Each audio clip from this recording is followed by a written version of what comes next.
Harus kita waspadai sebaliknya. Ketika kemudian hari ini narasi ini itu seolah-olah dijual, dipopulerkan, diulang-ulang sampai akhirnya kaum muslimin itu karena dia kosong dari pemahaman yang benar tadi terus ikut-ikutan merasa iya mengiyakan lalu merasa wah ini mewakili saya banget, maka disitulah bahayanya.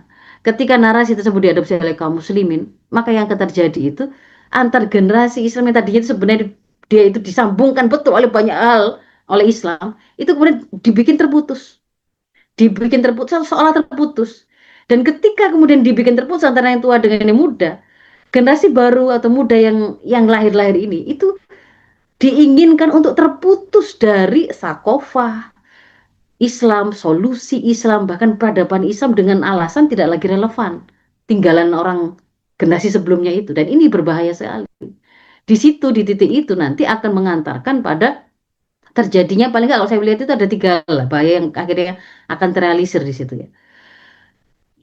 Satu, yang tadinya Islam itu mengamanahkan adanya kesinambungan nilai lintas generasi, bukan pemisahan. Ini akhirnya malah justru kita malah melakukan pemisahan.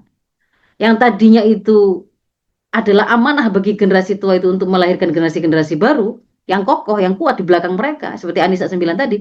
Ini akhirnya kan dibikin nggak perlu ada begitu, nggak perlu ada tanggung jawab itu. Lalu yang kedua, bahaya berikutnya adalah itu memang melemahkan otoritas dari orang tua kah atau guru kah, pendidik kah, ustadz ustadzah kah yang mereka itu hendak mengajarkan atau mendakwahkan Islam ini kepada generasi muda atau anak-anak mereka sendiri. Secara umum generasi muda masyarakat Islam yang itu berbeda generasi kan dakwah tetap disampaikan.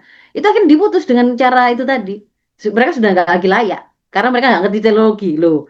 Otoritas itu kemudian nggak diberikan kepada orang-orang ini yang sebenarnya mereka itu adalah orang yang layak, kemudian dipindah kepada apa?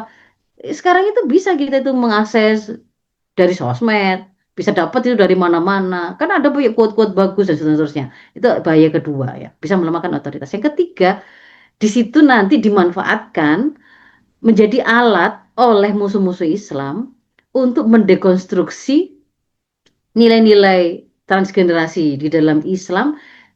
Kalau bahasa kita itu apa? Mengambil alih kepemimpinan generasi muda Islam untuk kemudian mereka mereka bajak potensinya, mereka manfaatkan.